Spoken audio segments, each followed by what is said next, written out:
15장은 부활에 관해서 성경에서 가장 잘 설명하고 있는 내용이 고린도전서 16장의 내용입니다. 그래서 우리가 이 본문 말씀 속에서 우리가 이제 성도님들의 소망, 우리가 어떤 소망을 참된 소망을 어떻게 가질 것인가, 성도의 참된 소망. 그래서 우리가 이 세상에 살면서 제일 중요한 것이 사람에 관한 이해예요. 인간 세상에 살면서 사람이 이해되고 사람에 대한 분석, 사람에 대한 이해가 돼야지 우리가 인간 생활이 행복하지 않겠습니까? 그래서 우리가 성경에는 사람에 대한 분명한 우리가 이제 이해를 성경 말씀에는 정확하게 기록되어 있잖아요. 그래서 사람의 구성이 어떻게 되어 있는가, 그죠? 그래서 히브리서 4장 12절에 이런 말씀이 있잖아요. 하나님의 말씀은 살아있고 활력이 있어 좌우의 어떤 날선 금보다도 예리하여 혼과 영과 및 관절과 골수를 찔러 찌르게 까매하며 또 마음의 생각과 뜻을 안다. 그래서 우리가 사람의 구성은 우리가 이분법이 있고요, 3분법이 있어요. 성경에는 두 가지 다 같이 말해요. 이분법은 영과 육으로 나누는 것을 이분법이라고, 영과 혼과 육으로 나누는 것을 삼분법이라고 그래요. 성경에는 영혼을 하나로 묶어서 말하는 경우도 있고 영이라고 표현하는 것도 있어요. 그러나 공통된 것은 영과 육이 되어져 있다, 그런 말씀이죠. 이거는 성경에서 우리가 왜 이것이 우리에게 중요하냐, 사람이 어떻게 존재되었냐는 거예요. 그러면은 여기에서 우리가 이제 기능을 우리가 생각할 수 있잖아요. 오늘 성경 말씀에도 우리가 육은 육의 형상을 가지고 있다 그러잖아요. 육의 형상. 또 영의 형상을 가지고 있다, 오늘 성경 말씀에 그랬잖아요. 우리가 대부분 신앙생활을 잘 한다는, 열심히 다니는 사람들은 야, 뭐 육신 필요 없다, 이제 이렇게. 우리가 죽어서 천국 갈 건데 뭐 육신이 뭐가 필요하냐, 이렇게 굉장히 육신을 부정하는 사람들이 많죠. 그래서 우리 초대교회도 그런 사람이 많았어요. 야, 우리가 구원받았는데 천국 가면 다 필요가 없는데 뭐 우리가 어떤 사회적이고 세상적인 거 이런 거는 다 필요 없다는 그런 이런 이제 그 세상을 굉장히 기피하는 일들이 많았어요. 초대교회도. 그래서 초대교회 영지주의자들도 그렇고 지금도 마찬가지고, 그러면서 영적 기능만 중요하다, 다 이거는 죽어서 없어질 거니까 필요 없다, 이제 이렇게 대부분 좀 열정적으로 가는 그런 분들이 많고, 지금도 마찬가지지만은, 그러나 성경에는 분명히 영적인 또 우리가 육신을 입었기 때문에 사람들은 육신적인 이 기능, 역할, 또 우리가 육신적인 또 에너지, 그죠? 이거 필요하거든요. 우리가 세상에 살아가는데 밥을 안 먹고 우리 인간이 살 수가 없잖아요. 그 육신의 에너지를 늘 먹어야지 이 육신이 이제 유지가 되잖아요. 그죠? 근데 기도만 한다고 밥을 안 먹고 되겠습니까? 그래서 우리가 극단적으로 사람들은 육신을 무시하는 경향이 있고요. 또 반대로 바리새인들, 이런 서기관들처럼 우리가 육신적인 어떤 행함 이런 것들이 굉장히 중요하다. 근데 뭐요? 초대교회 사도계인들이 가졌던 것, 영적 세계를 전혀 인정하지 않는 거잖아요. 그죠? 그런 영적 세계를 인정하지 않는 그런 이제 성도들이 있는가 하면은 이것이 이제 우리는 둘 다 소중하다. 육신적인 형상도 소중하고 영적 형상도 소중하다는 게 아니겠어요? 그래서 우리는 이 두 가지는 저는 참 균형을 잘 이루어야 될 것이다. 이 두 가지는.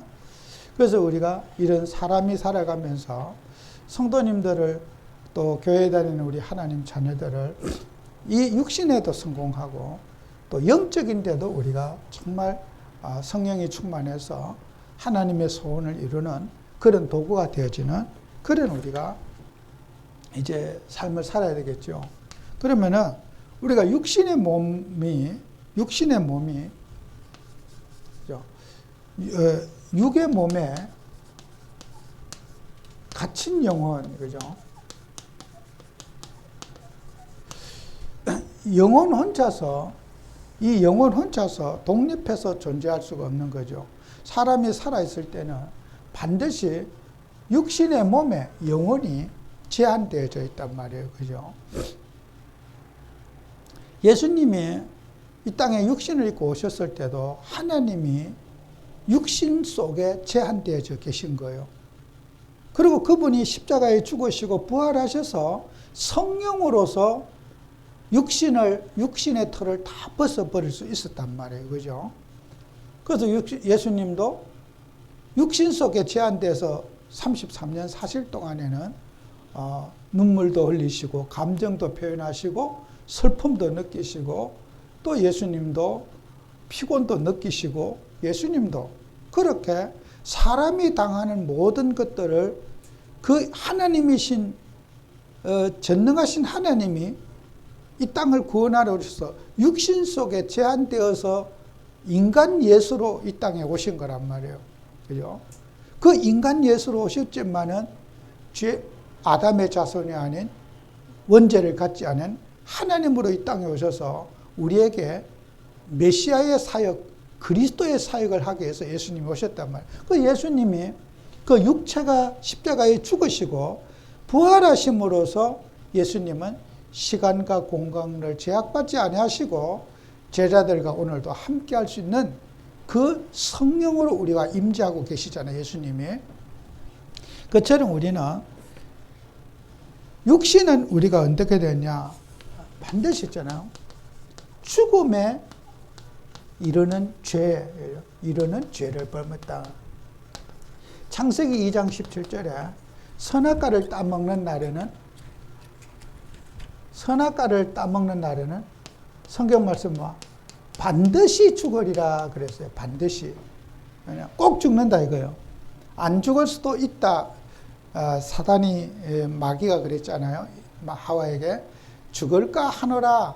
죽을 수도 있지 않을까 이렇게 죽을까 하노라. 까가 아니라 성경에는 반드시 죽으리라 그랬어요. 절대적이다 이거는. 이 절대적인 것을요. 계약을 딱 계약서. 이 계약적 관계를 만들었어요. 그런데 아담과 하와를 사단 마귀는 어떻게 했어요? 그 절대적인 계약을 파기하려고 그 계약서 그렇게 중요하지 않아. 하나님과의 계약 관계에 이제 마귀가 틈을 들어오잖아요. 그 계약 절대적이지 않아. 뭐 계약이 꼭 그걸 지켜야 돼? 안 지킬 수도 있지 않나. 꼭 그것만의 계약이냐. 이 절대적인 계약, 반드시 죽으리라고 한 이 말을 마귀는 파고든 거예요. 안 그럴 수도 있어.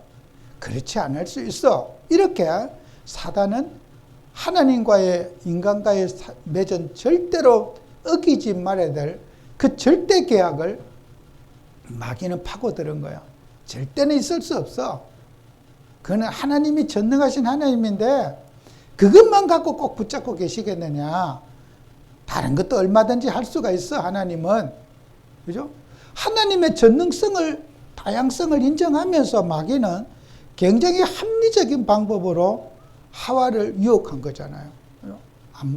그거 먹으면 안 죽을 수도 있는데 꼭 하나님이 꼭 그런 식으로 대하겠느냐. 다른 많은 방법도 있을 거야 하는 이 반드시라고 하는 이 언약을 마귀는 파고드는 거예요. 그래서 인간은 어떻게 해요? 하나님과의 관계는 언약적 관계, 절대적 관계예요. 그리고 하나님과의 관계는 그런 것이 아니라 행위계약인 거예요. 행위. 야, 우리가 마음으로 하나님 잘 믿으면 되지. 좀 육신적으로 어기면 어때? 이제 이런 그 마귀는 주장을 하는 거예요. 근데 육이 범죄하면 영혼도 범죄한 거예요. 육이 범죄했으면 영혼도 범죄한 거란 말이에요. 우리가 세상 사람들 흔히 하는 말 있잖아요. 아, 나는 마음은 안 그런데 실수했어. 이렇게 말하잖아요. 진짜 그럴까요? 문자적으로? 그거 틀린 표현이에요. 내가 범죄는 마음에서 마음과 몸이 같이 움직인 거지. 몸이 혼자서 내가 물건을 훔치는데 나도 모르게 손이 가가지고 그 물건을 훔쳤어. 난 정말 그럴 의도가 없었는데 손이 먼저 쓱 가가지고 했어. 반드시요. 마음의 지시가 있었기 때문에 손이 움직이지 손이 가만히 있는 데 가서 물건을 쓱 갖고 오지는 않는단 말이에요. 우리는 반드시 마음의 지시를 손이 실행하는 거지. 손이 그냥 지들이 알아서 막 가서 훔쳐온다. 그런 건 없어요. 나는 갈 마음이 없었는데 어째 그냥 갔어. 이렇게 마음에서 가라고 해서 발이 움직였지 마음에서 명령하지 않았으면은 가지 않았어요. 우리가 사람이 말로 서로 참 이렇게 우리가 그런 표현들을 많이 하잖아요. 그러나 문자적으로는 틀린 거예요. 계약의 당사자는 우리는 행위를 어겼으면 반드시 벌을 받아야 되는 거예요. 이거는. 그래서 우리가 하나님과 우리 사이의 계약은 행위 계약이에요. 그 후에도 있잖아요. 아브라함에게 계약을 맺는데 짐승의 피로서 너 예배 드릴 때도 피를 잡고 짐승에 뿌리고 행위 대 행위로 계약하고 그 다음에 또 후에는 할례를 해서 네 몸에다가 언약의 표정을 새기고 아프잖아요. 남자의 생식기 끝을 자르고 할례 받은 백성은 내 백성이다. 이렇게 하나님은 인간의 행위와 마음을 같이 한 세트로 묶지 마음과 행위를 분리하지 않는 하나님이라는 거예요. 그죠? 여러분도 그렇죠. 내가 늘 말하죠. 하나님을 살아가면 예배 와야 돼요. 나는 마음은 교회 가고 싶은데 그럼 마음의 명령이 몸에게 내리면은 몸은 저절로 교회로 오게 돼 있어요. 자꾸 그 말장난을 하시면 안 돼. 내가 정말 주님을 사랑한다. 그 사랑을 내가 예배 드리려고 하면은 마음에서 명령은 몸이 말을 듣게 돼 있거든요. 마음에서 명령이 안 내렸기 때문에 몸이 움직이지 않은 거란 말이에요. 저는 참 이렇게 국어적으로 따지려면은 참 불편하겠죠. 그러나 저는 성도들이 그런 표현에도 예하고 다 들어줍니다. 그러나 우리는 행위계약이다. 그리고 영과 육은 절대로 살았을 때는 분리가 안 된다. 영과 육의 분리를 많은 세상 사람들이 어떤 그런 주장을 하는 그런 불신자들도 있잖아요. 무슨 빙의가 일어나가지고 영이 어디 떠나가고 그런 무당들이 하는 소리지. 인간이 살았을 때는 절대로 영과 육이 분리되지 않고 영과 육이 분리된 것을 가지고 죽음이라고 우리는 그렇게 말해요. 살았다는 것은 영과 육이 함께 있을 때 살았다. 영과 육이 분리됐을 때 죽었다. 우리가 다이라고 말해요. 사람의 죽음이 뭐예요? 영과 육이 분리된 상태. 그게 죽음이라고 우리는 표현하는 거예요. 그러니까 우리가 죽음에 이르는 이런 죄가 있다. 그죠? 그게 선악과를 따먹은 그 죄겠죠. 그리고 율법은 죄를 성립하게 돼요. 율법은 죄를 성립하는데 성경에 제가 한 가지만 말씀드릴게요. 마가복음 10장 17절에 22절에 보면은 예수님께 한 사람이 나와서 선생님, 내가 무엇을 하여야 영생을 얻으리까 그래요. 무엇을 하여야 이렇게 질문을 합니다. 영생을 얻는데 무엇을 해야만이 돼요? 그 행위잖아요. 어떤 행동을 해야지 내가 영생을 얻을 수 있습니까? 이렇게 행동. 내가 어떤 액션을 취했을 때 구원을 받을 수 있겠습니까? 하는 거예요. 예수님께 질문이.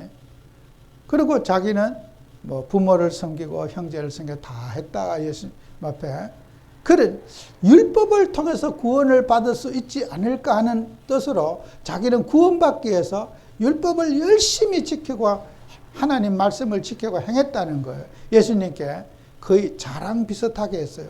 나 같은 사람은 이렇게 행동을 내가 참고 인내하면서 많은 사람에게 하나님 말씀을 지키려고 노력했기 때문에 구원받았겠지 하는 굉장히 그런 또 자부심도 있었을 것이고, 예수님께서는 그래 맞아, 네 행위를 볼 때 너 구원받았어, 이렇게 긍정적인 답변을 이분은 욕을 할 줄 알고 아마 이렇게 얘기했을 거예요. 그죠? 예수님은 나 정도 되면은, 그래 너 정도 되면은 구원받았어, 네가 어려서부터 참 이렇게 잘했으니까 칭찬도 한마디 하시고 또 칭찬도 하실 걸로 기대를 했고 또 이렇게 했는데, 예수님은 칭찬을 하지 않으시고 이런 말씀이에요. 네 있는 모든 소유를 다 팔아. all, nothing. 다 팔아. 그죠? nothing, all. 전부 다 팔아라는 거예요. 전부 다 팔아서 가난한 자에게 나눠주라 그랬어요. 일부만 조금 팔아가지고 뭐 좀 정리해서 이렇게 주라고 하면은 오케이 했을 텐데, 예수님은 nothing. 어떤 거든지 싹 다 정리해라. 그래갖고 다 가난한 자에게 주고 너는 나를 따르라. 예수님이 그랬어요. 그분은 매우 심히 근심하며 집에 돌아갔다 그랬어요. 나는 일부는 바칠 수가 있지만은 다는 못 바칩니다 하는 거예요. 그죠? 그러니까 우리가 이 사람들이요, 네가 행위를 그렇게 잘했다고 자부심을 갖고 얘기하지만은 네가 구원받았다고 나 같은 사람, 너는 너의 행동에 대한 확신을 갖고 있지만은 너는 네 행위로 구원받을 수 없다고 하는 예수님의 말씀이에요. 우리의 구원은 어딥니까? 공로 구원이 아닌 예수님의 십자가의 공로로 구원받는 거예요. 우리가 행동으로 구원받는 건 절대로 있을 수 없어요. 그리스도께서 우리를 위해서 십자가에서 죽으신 그 피값으로 구원받지 행위로 구원받지 못한다는 것을 예수님이 이 부자에게, 그런 율법을 잘 지켰다고 자부심을 가진 사람에게 예수님이 누가복음 10장에서 말씀하고 있지 않아요? 우리는 누구라도 예수만 믿으면 구원받아요. 그분의 십자가의 은혜로 우리는 죄사함 받고 구원받지, 인간이 바르게 살아서 구원받을 사람 없고 행동으로 구원받을 사람 없다는 거. 아무리 세상 이상해도 이 말씀 저와 여러분이 믿고 살아야 돼요. 십자가 외에는 구원의 길이 없어요. 제가 오래전에 했어요. 어느 이광은 목사님이라는 그분이요, 아주 지금은 이제 훌륭한 목사는 참 아저씨인데, 그분이 미국에서 이제 공부할 때 SNS상에 저하고 한번 토론을 한 적이 있어요. 이 복음운동에 왜 십자가의 복음을 강조하지 않느냐는 이런 이슈를 저한테 이제 카톡방에 올려서 이 잘못됐다 이제 이런 지적을 할 때, 제가 그때 한번 답변을 한 적이 있었어요. 헬라어로 이렇게 풀어가고 이렇게 하는데, 그분이 이제 목사님 아들이신데, 참 저도 오랫동안 이렇게. 근데 우리가 사람이요, 행동, 액션을 자꾸 우리가 강조하잖아요. 우리가 필요하지요. 사람이 어떤 열심을 내고 노력을 하고 필요해요. 그러나 더 중요한 것은 우리 주님이 십자가에서 우리의 인생의 모든 문제를 해결하신 이 십자가 복음을 강조하지 않으면요, 우리도 모르게 육의 사람으로는 성경 말씀 있는 것처럼 우리가 육의 사람으로 내가 흔들리게 돼 있어요. 우리는 논리적으로는 사람이 영과 육이 50대 50으로 같이 존중돼야 돼요. 그러나 영적인 것을 더 강조하며 우리가 살아가야 돼요. 강조점이. 왜요? 우리는 육은 강조 안 해도 계속 육신적으로 되어져 있어. 사단 마귀가 우리의 영적 기능을 완전히 망가뜨려 놨기 때문에 우리는 차갑게나 그리스도의 복음 듣고 영적인 기능과 기도와 말씀 속에 살아도 이 육의 기능을 정복하기가 쉽지 않아요. 인간이요. 그래서 우리는 차갑게나 예수 그리스도의 복음 외에 다른 것에 포커스를 두면 안 된다는 거예요. 저는 그래 젊었을 때 그 공부하면서 열정을 갖고 막 목사님들에게 깨우치려고 그렇게 잘못된 거라고 할 때 저는 반대하지 않았어요. 당연히 그렇게 해야 되는 거예요. 그래서 우리는 많은 사람들이 육신적인 거, 그죠? 다 필요 없다. 그 말도 저는 공감해요. 또 그렇게 말해도 저는 반대하지 않아요. 야, 세상에 뭐 다 필요 없지.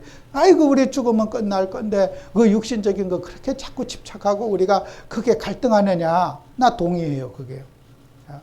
아무리 우리가 육신을 무시해도 우리가 육신은 무시할 수 없는 실체거든요.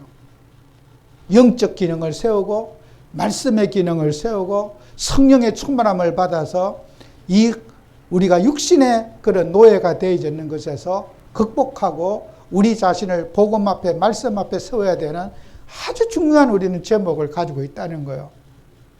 이 부분은 절대로 우리가 놓치면 안 됩니다. 학문적으로는 맞아요. 영과 육이 통일하게 같이 소중하다고 그렇게 주장해야 되는 건 맞지만은 저는 사실은 육은 아니라고 봐요. 너무 우리는 육신에 민감하고 육신에 반응하고 육신에 너무 민감한 우리 체질이 됐기 때문에 우리는 영의 기능을, 믿음의 기능을, 성령의 영적인 손을 붙잡고 살아가는 여기에 우리가 올인하고 저는 살아야 된다고 생각합니다. 제가 육신이 필요 없다 그런 뜻은 아니에요. 그러나 우리가 이런 부분을 우리 인생의 체질을 잘 알아서 우리가 대처하는 그런 믿음을 가져야 됩니다.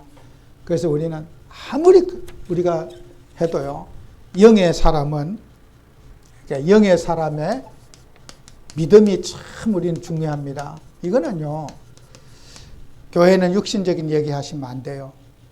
오직 예수 그리스도만 얘기하고 믿음만 강조해야 되지, 교회지, 교회가 육신의 기능을 살리게 했다고 개인 달란트를 개발해 준다 그러면요, 마귀만 좋아하는 게 될 수밖에 없어요. 그래서 우리는 십자가 복음 아래 있는 자유, 십자가 복음, 우리가 이 자유를 저와 여러분이 붙잡아야 돼요. 빌립보서 1장 6절에 말씀했잖아요. 우리 안에 착한 일을 시작하시니가 그리스도의 예수의 날까지 이루시를 확신한다. 우리의 삶은 뭐요? 그리스도의 고난에 우리가 동참하는 삶을 살아야 돼요. 예수님 혼자 십자가에 지고 죽으시고 우리는 자유만 누리고 아니라 예수님이 그 행하신 그 예수님의 속성, 하나님의 속성, 그죠? 하나님의 그 속성이라고 우리는 번역을 하는데, 하나님이 누구시냐? 하나님의 형상까지 우리는 하나님을 닮아가는 것이 그게 하나님과의 속성이 통일이라. 예수님이 우리를 위해서 사랑하셔서 고난당하시고 희생하신 그것을 성도가 당연히 예수님의 제자라면은 예수님의 그 모습에 우리가 동화되고 좋아하고 같이 함께 액션을 하는 것이 예수님 사랑하는 사람이 아니겠어요? 그래서 바울은 그랬잖아요. 내가 그리스도의 고난에 남은 고난을 내 육체에 채우느라고 그렇게 말씀했어요. 골로새서 1장 24절에 있잖아요. 나는 이제 너희를 위하여 받는 괴로움을 기뻐하고 그리스도의 남은 고난을 그의 몸된 교회를 위하여 내 육체에 채우느라 그랬어요.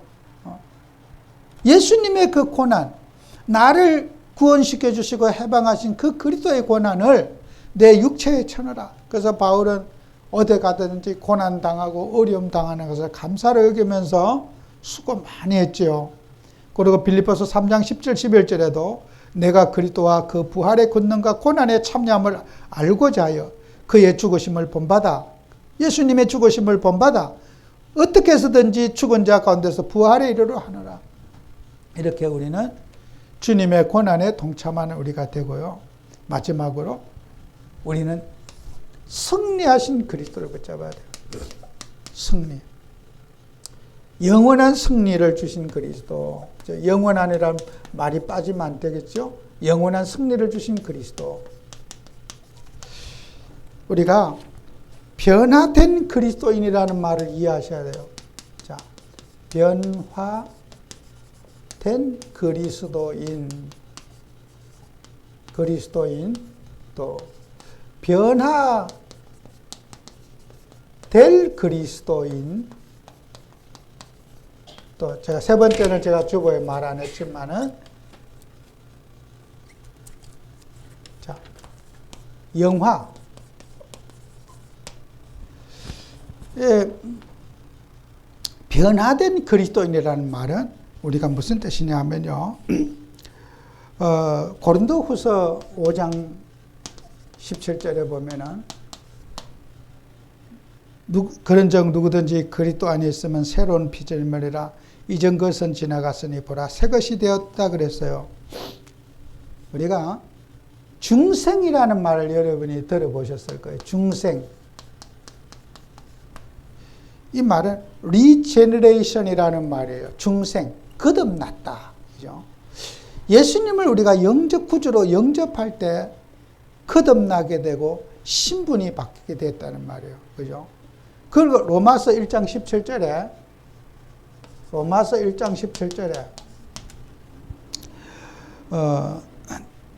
또 그 말씀이 있잖아요. 칭의, justification이라고 하는 칭의, 의롭게 되었다는 거예요. 그죠? 의는 믿음으로 말미암아 살리라 그랬잖아요. 그죠? 예수 그리스도를 믿음으로써 우리는 의롭다함을 받았고 하나님의 자녀라는 신분이 회복되었다는 것은 이것은 변화된 거예요. 신분은 영원하고 신분은 천국 가는 날까지 여러분이 한번 하나님 자녀가 되면은 영원히 하나님 자녀가 된다는 거예요. 신분이 행동 나쁘다고 어느 날 마귀 자녀로 돌아가거나 교회 좀 안 다니면 너 마귀 자녀가 되고 한 번 신분이 바뀌면은 그리스도께서 우리를 영원한 하나님의 자녀라고 한 천국 호적을 우리에게 주신다는 거예요. 그게 justification, regeneration, 중생, 거듭났다는 거예요. 새로운 피조물이 됐다는 말이에요. 그 다음에 성화라는 말이 있어요. 성화. 변화될 그리스도라는 것은 성화, sanctification이라는 거예요. 성화. 그죠? 이것은 뭐예요? 구원받은 하나님의 자녀가 우리의 죄성과 늘 싸우면서 사회와 국가, 가정, 교회, 모든 인간관계, 사회 속에서, 그죠? 하나님의 거룩을 드러내는 삶이 돼야 돼요. 거룩이 뭐냐? 이거 뭐냐? 영어로 말하면 separated, 죄와 separated from sins, 죄의 세력부터 분리된 삶, 그걸 거룩이라 그래요. 그래서 우리는 죄로부터 분리된 삶, 그걸 거룩이라 그래요. 그걸 성화의 삶인 거예요. 그죠? 우리가 하나님의 말씀과 뜻을 위해서 살기 위해서 노력하고 모든 사람에게 사랑을 베풀고 하나님의 선하신 뜻을 전달하고 그리스도의 영광을 드리는 삶, 그걸 받고 우리는 성화의 삶이라는 거예요. 우리가 이 삶을 우리가 살아가면서 누려야 된다는 그런 말씀이죠. 그래서 우리가 세 번째 제가 말한 영화라고 하는 말은 glorification이라는 거예요. 모든 죄에 대해서 모든 죄의 문제가 다 끝나는 거죠. 그죠? 하나님의 영원한 영광에 들어가는 그것을 영화라 그래. 영화. glorification. 그죠? 이거 첫 번째 단계. 중생은 첫 번째 단계. 성화는 우리의 삶, 영원한 천국에 들어가는 거. 그걸 우리는 영화라고 그렇게 우리가 신학에서 말해요. 우리는 이 세 가지의 소망을 가지고 살고 누리고 살아야 되겠죠. 그래서 우리 하나님 자녀들은 항상 우리가 제가 결론적으로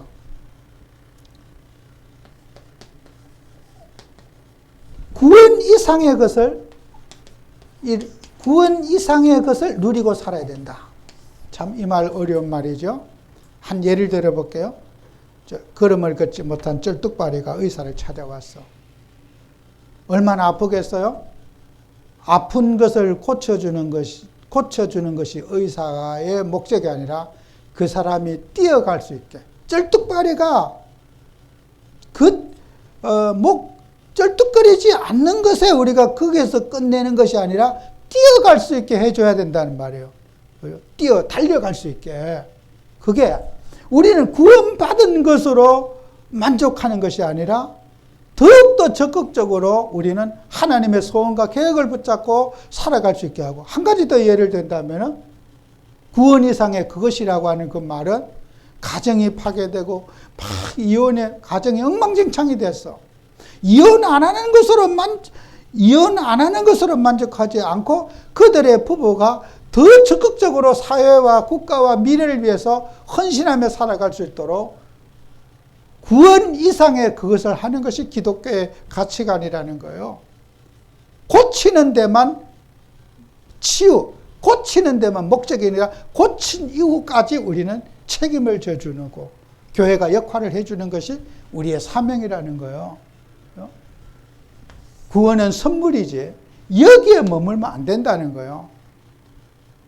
구원받았으니까 개판으로 막 사는 거, 성화의 삶을 누려서 우리는 더욱더 하나님의 그리스도의 영광을 드러내는 영화의 삶을 살아갈 수 있도록 우리가 살아가는 것이 건전한 기독교의 저는 모토라고 생각되어져요.